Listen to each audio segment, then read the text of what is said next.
ಈ ಜಿಲ್ಲೆಯ ಮತ್ತು ಈ ರಾಜ್ಯದ ಅಭಿವೃದ್ಧಿಗೆ ಅವರದೇ ಆದಂತ ಬಡವರ ಪರವಾಗಿ ರೈತರ ಪರವಾಗಿ ಕಾರ್ಯಕ್ರಮ ಮಾಡಬೇಕು ಅಂತ ಇದ್ರು.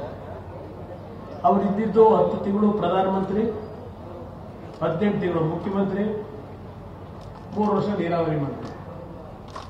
ನೀರಾವರಿ ಮಂತ್ರಿಯಾಗಿ ಇವತ್ತು ಈ ರಾಜ್ಯಕ್ಕೆ ಕೊಟ್ಟಂತ ಕೊಡುಗೆ ಇದೆಯಲ್ಲ, ಅದೊಂದು ದೊಡ್ಡ ಇತಿಹಾಸ.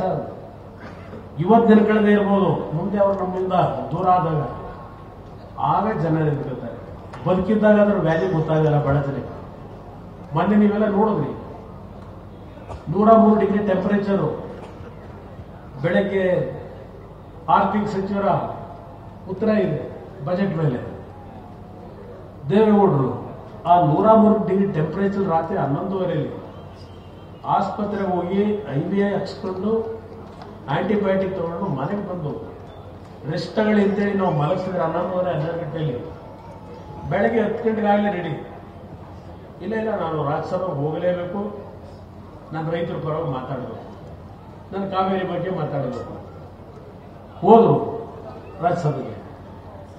ಕಾವೇರಿ ಗೋದಾವರಿನ ಒಂದು ಮಾಡಬೇಕು ಅನ್ನೋದಕ್ಕೆ ಒಂದು ವಿಷಯ, ಕಾವೇರಿ ನದಿ ಜೋಡಣೆ ಬಗ್ಗೆ ಚರ್ಚೆ ಮಾಡಿದ್ದಷ್ಟೇ ಅಲ್ಲ, ನಮ್ಮ ಹಳ್ಳಿಗಳಲ್ಲಿ ಬಹುಶಃ ಈಗ ನಮ್ಮ ಜಿಲ್ಲೆಯಲ್ಲಿ ಹುಣಸೆ ಬೆಳೆ ಏನು ಬೆಳೀತಾ ಇದ್ದೀರಾ ಗೊತ್ತಿಲ್ಲ. ಹುಣಸೆ ಮರವೇನೋ ಇಲ್ಲ. ಮೊದಲು ಯಾವ ರಸ್ತೆ ನೋಡಿದ್ರು ಹಾಸನ ಒಳ್ಳೆ ಸುತ್ತಕ್ಕೆ ಹೋಗ್ಬೇಕಾದ್ರೆ ಹುಣಸೆ ಗಿಡ, ನೇರಳೆ ಹಣ್ಣು, ಹಲಸಿನ ಮರ. ಅದನ್ನ ದೊಡ್ಡವರು ಮೊನ್ನೆ ಪಾರ್ಲಿಮೆಂಟ್ ಅಲ್ಲಿ ಬಿಹಾರದಲ್ಲಿ ಇವತ್ತು ಇದನ್ನ ಮಕಾನ್ ಬೋರ್ಡ್ ಅಂತ ಮಾಡೋರೆ ಕೇಂದ್ರ ಸರ್ಕಾರ. ಅದೇ ರೀತಿಯಲ್ಲಿ ಕರ್ನಾಟಕದಲ್ಲಿ, ಸೌತ್ ಇಂಡಿಯಾದಲ್ಲಿ ನಮ್ಮ ನೇರಳೆ ಬೆಳೀತಕ್ಕಂಥವ್ರು ರೈತರು,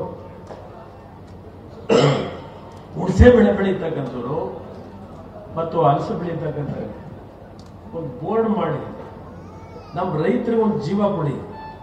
ಇದನ್ನು ಪಾರ್ಲಿಮೆಂಟ್ ಅಲ್ಲಿ 93 ವರ್ಷ ಜ್ವರ ಯಾರಿಗೋಸ್ಕರವಾಗಿ ಅವರಲ್ಲಿ ಧ್ವನಿ ಎತ್ತಿ ಹೋರಾಟ ಮಾಡಿದ್ರು. ಅವ್ರ ಮನಸ್ಸಿನ ಮೇಲೆ ಏನೇನು ಆಘಾತ ಮಾಡೋರೆ ಅದೆಲ್ಲ ಈಗ ನಾವು ಚರ್ಚೆ ಮಾಡಲ್ಲ. ಇಂಥ ಆಘಾತದ ನಡುವೆ ನನ್ನ ರೈತರು ಈ 93 ವರ್ಷದಲ್ಲಿ ಅವ್ರಿಗೆ ಅವಶ್ಯಕತೆ ಇರ್ತಾರೆ. ಇದನ್ನು ದಯವಿಟ್ಟು ನೀವೆಲ್ಲ ಅರ್ಥ ಮಾಡ್ಕೊಳ್ಳಿ. ಇದೆಲ್ಲ ರಾಜಕಾರಣ ಯಾವ್ಯಾವುದೋ ರೀತಿ ಎಲ್ಲೆಲ್ಲಿಗೂ ತಗೊಂಡು ಹೋಗ್ತಾ ಇದ್ದಾರೆ. ಆದ್ರೂ ಒಂದು ಹೇಳ್ತೇನೆ, ಈ ಜಿಲ್ಲೆಯ ಋಣ ನಮ್ಮ ತಂದೆ ಬದುಕಿರೋದ್ರೊಳಗೇನೆ ಈ ಜಿಲ್ಲೆ ಅಷ್ಟೇ ಅಲ್ಲ, ಕರ್ನಾಟಕ ರಾಜ್ಯದ ಋಣವನ್ನು ತೀರಿಸ್ತಕ್ಕಂಥ ಕೆಲಸ ನಾವೆಲ್ಲ ಸೇರಿ ಸಾಬೀತು ಮಾಡ್ತೀವಿ ಅಂತಕ್ಕಂಥ ಮಾತು ಹೇಳಿ